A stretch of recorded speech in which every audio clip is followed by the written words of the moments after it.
You just buy a certificate saying that you own some bar of gold in some vault somewhere in the world. The postman doesn't deliver a gold brick through your mail slot. And here's the dirty secret about gold: there is more gold available through certificates of deposit than has ever been dug out of the ground. How is that possible? How do you think it's possible? Someone's printing certificates without having the gold to back them up. That's a good theory. Here's what I think happens.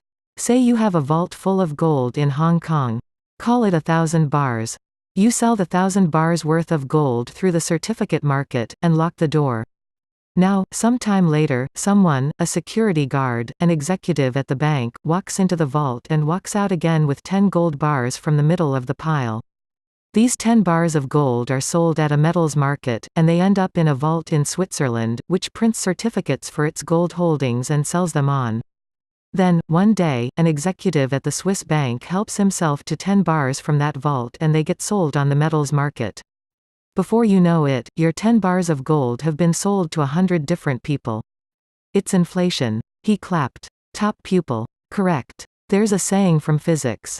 It's turtles all the way down, do you know it? It comes from a story about a British physicist, Bertrand Russell, who gave a lecture about the universe. How the Earth goes around the sun and so on. And a little old granny in the audience says, "It's all rubbish. The world is flat and rests on the back of a turtle," and Russell says, "If that's so, what does the turtle stand on?" And the granny says, "You can't fool me, sonny. It's turtles all the way down." In other words, what lives under the illusion is yet another illusion, and under that one is another illusion again. Supposedly good currency is backed by gold, but the gold itself doesn't exist. Bad currency isn't backed by gold. It's backed by other currencies, and they don't exist. At the end of the day, all that any of this is based on is, what, can you tell me? Belief, Yasmin said. Or fear, yes. Fear that if you stop believing in the money, you won't be able to buy anything. It is just like game gold. I remember one time when Zombie Mecha started charging for buffs that used to be free, and overnight, all the players left. The people who were left behind were so desperate, walking around, trying to hawk their gold and weapons, offering prices that were tiny compared to just a few days before. It was like everyone had stopped believing in Zombie Mecha, and then it stopped existing. And then the game dropped its prices and people came back and the prices shot back up again. We call it confidence, Ashok said. If you have confidence in the economy, you can use its money. If you don't have confidence in the economy, you want to get away from it and get it away from you. And it's turtles all the way down. There's almost nothing that's worth anything, except for confidence. Go to a steel foundry here in Mumbai and you'll find men risking their lives, working in the fires of hell in their bare feet without helmets or gloves, casting steel to make huge round metal plates to cover the sewer entrances in America. Why do they do it? Because they are given rupees, which are worth nothing unless you have confidence in them. And why are they given rupees? Because someone, the boss, thinks that he'll get dollars for his steel discs. What are dollars worth? Nothing. Nothing. Unless you believe in them. And what about the discs, what good are they? They're the wrong size for the sewer openings in Mumbai. You could melt them down and do something else with them, but apart from that, they're just bloody heavy biscuits that serve no useful purpose. So why does any of this happen?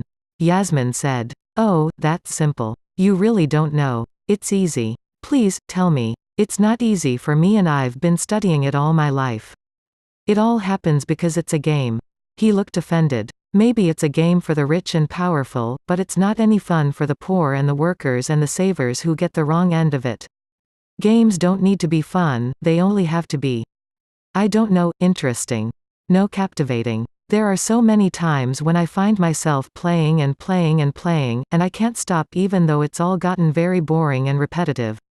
One more quest, I tell myself. One more kill, and then again. One more, one more, one more. The important thing about a game isn't how fun it is. It's how easy it is to start playing and how hard it is to stop. Aha. Okay, that makes sense. What, specifically, makes it hard to stop? Oh, many little things. For example, in Zombie Mecha, if you stop playing without going to a mecha base, you get fatigued, so when you come back to the game, you play worse and earn fewer points for making the same kills and running the same dungeons. So you think, Okay, I'm done for today. Time to go back to a base, and you run for a base, which is never very close to the quests, and on the way, you get a new quest, a short one that has a lot of good rewards. You do the quest. Now you head for the base again, but again, you find yourself on a quest, but this one is a little longer than it seemed, and now even more time has gone by. Finally, you reach the base, but you've played so much that you've almost leveled up, and it would be a pity to stop playing now when just a few random kills would get you to the next level, and then you can buy some very good new weapons and training at the base, so you hunt down some of the biters around the base entrance, and now you level up, and you get some good new weapons, and you've also just unlocked many new quests. These quests are given to you when you reach the base, and some of them look very interesting, and now some of your friends have joined you, so you can group with them and run the quests together, which will be much quicker and a lot more fun. And by the time you stop, it's been 3, sometimes 4 hours more play than you thought you'd do. This happens a lot. Oh yes. Many times a week for me. And I don't even play for points, I play to help the union. The more play you do, the more sense it makes to keep on playing. All this business with gold and rupees and dollars and steel plates, we play that game all the time. Don't we? So of course it works. Everyone plays it because everyone has played it all their lives. I can see why Big Sister Noor told me I must talk with you, he said. You're a very clever girl. She looked down. What do we do about Big Sister Noor? She thinks we need to find money and support for the strikers. I think she needs money and support for herself. She says she's fine, but she's in hospital and it sounds like she was badly beaten. How do we get her support from here? They're so far away. Thinking. Mumbai's opposite corner is far away for me, China might as well be the moon or the Mushroom Kingdom. And how do we know that Big Sister Noor will be safe where she is? Both good questions, he said. It's frustrating. They're so close when we're all online, but so far when we need to do something that involves the physical world. He began to pace. This is Big Sister Noor's department. She sees a way to tie up the virtual world and the real world, to move work and ideas and money from one to the other. Maybe we should just concentrate on the games, then. They're the part we know how to use. But these people are in trouble in the real world. Ashok said, balling his hands into fists. And Yasmin found herself giggling, and then laughing, really laughing. It was so obvious. Oh, Ashok, she said. Oh, yes, they certainly are. And she knew just what to do about it. This scene is dedicated to Waterstones, the national UK bookselling chain. Waterstones is a chain of stores, but each one has the feel of a great independent store, with tons of personality, great stock, especially audiobooks, and knowledgeable staff. Of particular note is the Manchester Deansgate store, which has an outstanding SF section. Waterstones. Lou didn't know where to go. Boss Wing's dormitories were out of the question, of course. And while he knew a dozen internet cafes in Shenzhen where he could sit and log on to the game, he didn't really want to be playing just then. Not with everyone else in jail. But he had to sit down. He'd been hit hard in the head and on the shoulder and he was very dizzy. He'd thrown up once already, holding onto a bus stop pole and leaning over the gutter, earning a disapproving cluck from an old woman who walked past hauling a huge barrow full of electronic waste.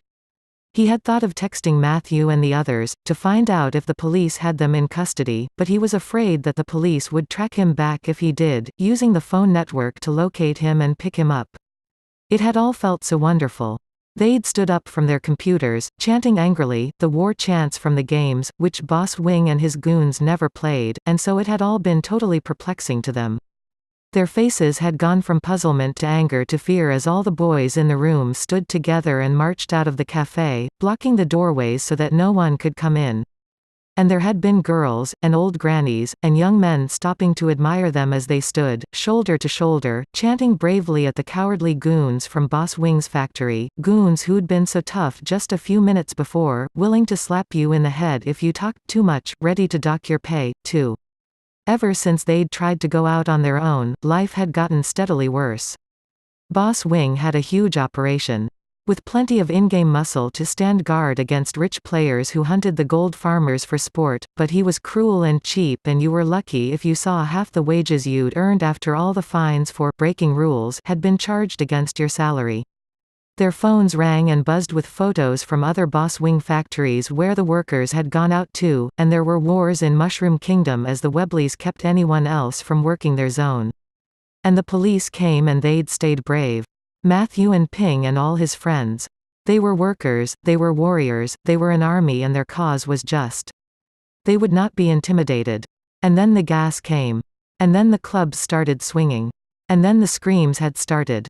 And then Lou had run through the stinging clouds of gas and the chaos of battle, so like and so unlike the million battles he'd fought in the games, and he'd thrown up and now he had no idea where to go.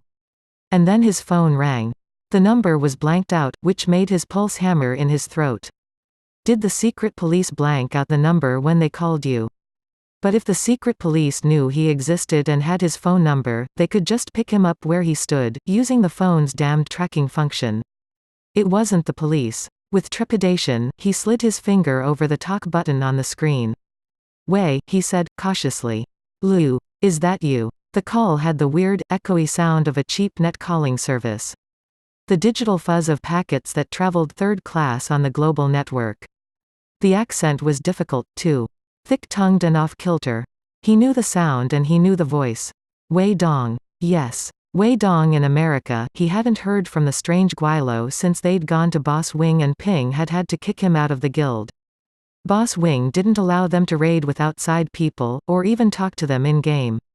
He had spyware on all his PCs that told him when you broke those rules, and you lost a day's wages for the first offense, a week's wages for the second. Lou, it's me. Look, did I just see you and Ping getting beaten up by the cops? I don't know, did you? The disorientation from his head wound was fierce, and he wondered if he was really having this conversation. It was very strange. I just saw you getting beaten up on a video from Shenzhen. I think I did. Was it you? We just got beaten up, he said. I'm hurt. Are you badly hurt? I couldn't reach Ping, so I tried you. He was excited, his voice tight.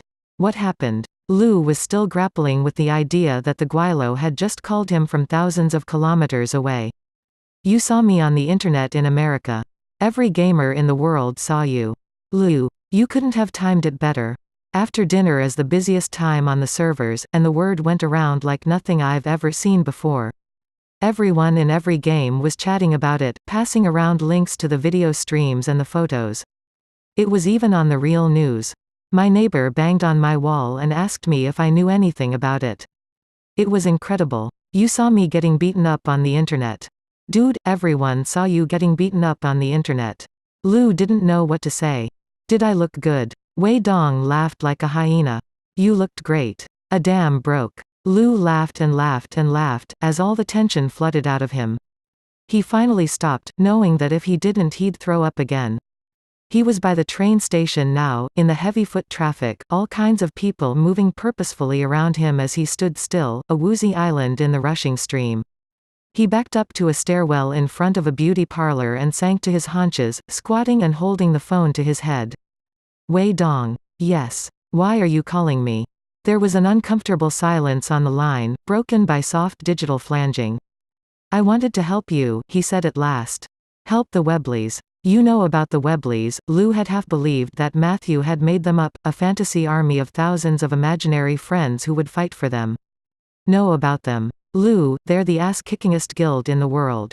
No one can beat them. Coca-Cola Games is sending us 3 memos a day about them.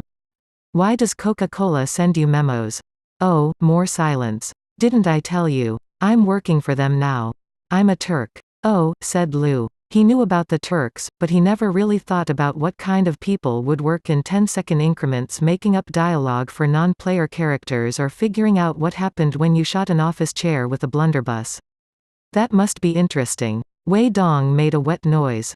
It's miserable, he said. I run 4 different sessions at once, and I'm barely earning enough to pay the rent. And they make so much money off of us. Last month, they announced quarterly profits and games with Turks are earning 30% more than the ones without. They're hiring more Turks as fast as they can, it's all over the board here.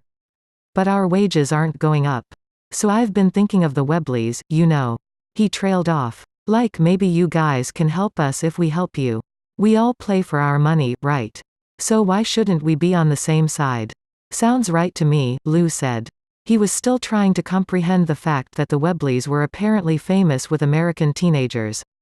Wait, he said, playing back Wei Dong's accented, ungrammatical speech. You're paying rent. Yeah, Wei Dong said. Yeah. Living on my own now. It's great. I have a crappy room in a, not sure what you call it, a hotel, kind of. But for people who don't have any money. But I can get wireless here and I've got 4 machines and there's plenty of stuff I can walk to, at least compared to home. Quote. He began to babble about his favorite restaurants and the clubs that had all ages nights and a million tiny irrelevant details about Los Angeles, which might as well have been the Mushroom Kingdom for all that it mattered to Lu. He let it wash over him and tried to think of places he could go to recuperate. He fleetingly wished for his mother, who always knew some kind of traditional Chinese remedy for his ailments. They often didn't work, but sometimes they did, and his mother's gentle application of them worked their own magic. He was suddenly, nauseously, overwhelmingly homesick. Wei Dong, he said, interrupting the virtual tour of Los Angeles. I need to think now. I don't know what to do. I'm hurt. I'm on the street, and I can't call anyone in case the police trace the call. What do I do? Oh, well, I don't know exactly. I was hoping that you'd know what I should do, to tell you the truth. I want to get involved.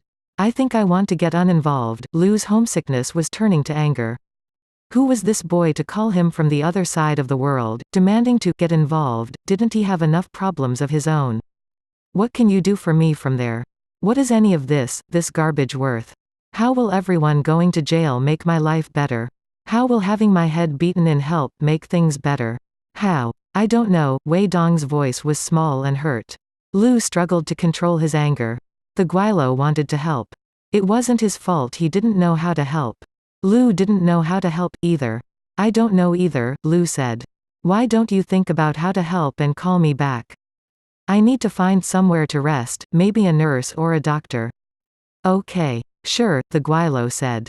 Sure. Of course. I'll call you back soon.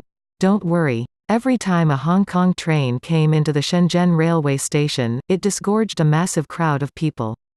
Hong Kong people in sharp business styles, rich kids, foreigners, and workers from Shenzhen returning from contracts abroad, clutching backpacks.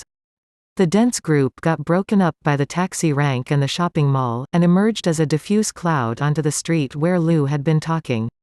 Now he worked his way back through this crowd, listening to snatches of hundreds of conversations about business, manufacturing, and gold farming. It was on everyone's lips. Talk about the strike, about the police action, about the farmers. Of course most people in China had heard of gold farming and all the stories about the money you could make by just playing video games, but you never heard this kind of business person talking about it. Not smart, fancy people with obvious wealth and power, the kind of people who skipped back and forth between Hong Kong and Shenzhen, talking rapidly into their earwigs, telling other people what to do. What had the Guilo said? Everyone saw you getting beaten up on the internet. Were these people looking closely at him? Now it seemed they were. Of course, he was bloody, staring. Red-eyed. Why wouldn't they stare at him? But maybe, you're one of them. Aren't you? She was 22 or 23, with perfect fingernails on the hand she rested on his arm, coming on him from behind. He gave an involuntary squeak and jump, and she giggled a little. You must be, she said. She held up her phone. I watched the video 5 times on the train. You should see the commentary. So ugly. He knew about this. Anytime something that made the government look bad managed to find its way online, there was an army of commenters who'd tweet and post and comment about how the government was in the right, how the story was all wrong. How the people in it were guilty of all kinds of terrible things. Lu knew he shouldn't believe any of it, but it was impossible to read it all without feeling a little niggle of doubt, then a little more, and then, like an ice cube on a bruise, the outrage he'd felt at first would go numb. The thought that he, himself, was at the center of one of these smear storms made him feel like he was going to throw up again. The girl must have seen this, for she gave his arm a little squeeze. Oh, don't look so serious. You looked great on the video. I'm sure no one believes all that rubbish. She pursed her lips. Well, of course. That's not true. I'm sure lots of people believe it. But they're fools. And so many more were inspired. I'm sure. I'm Gia. Lu said, after trying and failing to come up with an alias. He was not cut out to be a fugitive. It was nice to meet you, he said, and shrugged her hand off and set off deeper into the crowd.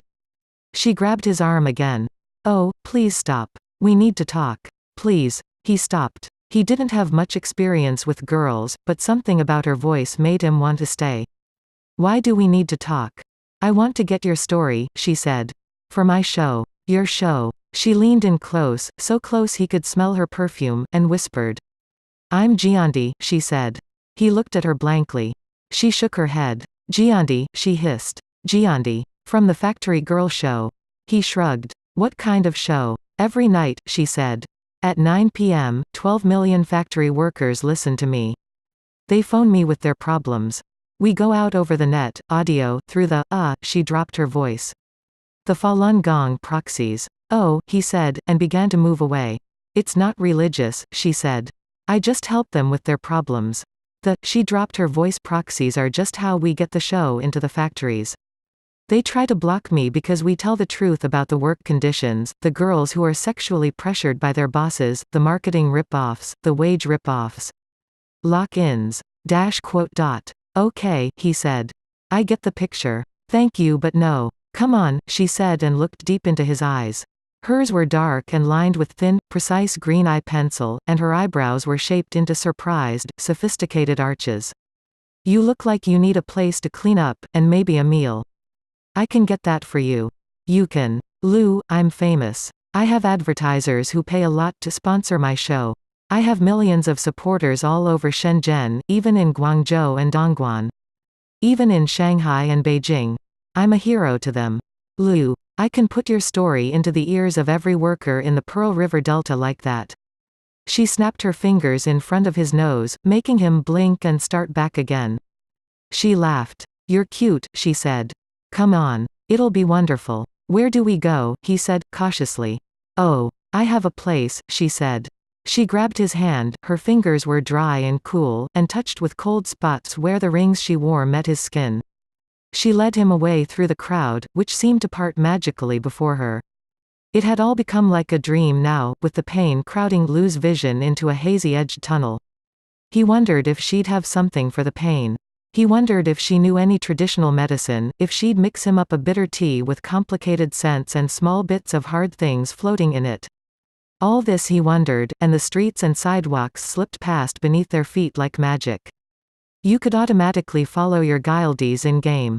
Just click on them and select follow, and the whole guild could do that when there was a lot of distance to cover, so that only one player had to pay attention on the long march across the world, while the others relaxed and smoked and ate and used the toilet, while their characters trailed like a string of pack animals behind the leader.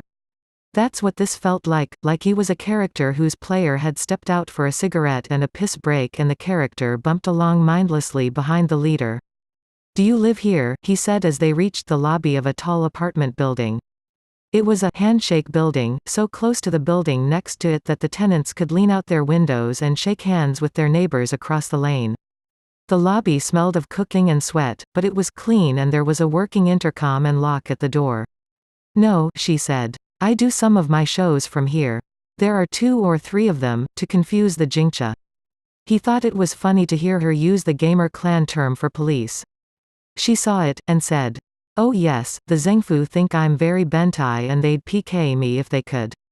He laughed at this, because it was nearly impenetrable slang. The government think I'm a pervert so they want to play or kill, destroy, me if they can. It was one thing to hear a boy with his shirt rolled up over his belly and a cigarette hanging out of his face saying this, another to hear this delicate, preciously made-up girl. The elevator was broken, so she led him up 5 flights of stairs, the walls decorated with lavish graffiti, murals of curse words, scenes of factory life. Phone numbers you could call to buy fake identity papers, degrees, certificates. Lu's own dorm room was in a building that Boss Wing rented, and he climbed twice this many stairs every day, but this climb felt like it was going to kill him. On Gia's floor, there was an old lady squatting by the stairway door, in the hall. She nodded at the 2 of them. Mrs. Yun, Gia said. I would like you to meet Wei. He is a mechanic who has come to repair my air conditioner. The old lady nodded curtly and looked away. Jia attacked one of the apartment doors with a key ring, opening 4 different locks with large, elaborate, thick keys and then putting her shoulder into the door, which swung heavily back, clanging against a door stop with a metallic sound. She motioned him inside and closed the door, shooting the 4 bolts from the inside and slapping at several light switches. The apartment had 2 big rooms, the living room in which they stood, and a connecting bedroom that he could see from the doorway. There was a little kitchen area against the wall beside them, and the rest of the room was taken up with a sofa and a large desk with chairs on either side of it, covered in a litter of recording gear, a mixer, several large sets of headphones, and a couple of skinny mics on stands. Every centimeter of wall space was covered in paper, newspaper clippings, letters, drawings, all liberally sprinkled with stickers, hearts, cute animal doodles. Jia waved her hand at it. "My studio," she said, and twirled around. "All my fan mail and my press." She ran her fingers lightly over a wall. Peering more closely at it, Lu saw that every letter began, "Dear Gianni," and that they were all written in neat, girlish hands. "I have a post box in Macau. My friends send the letters there and they scan them and email them to me.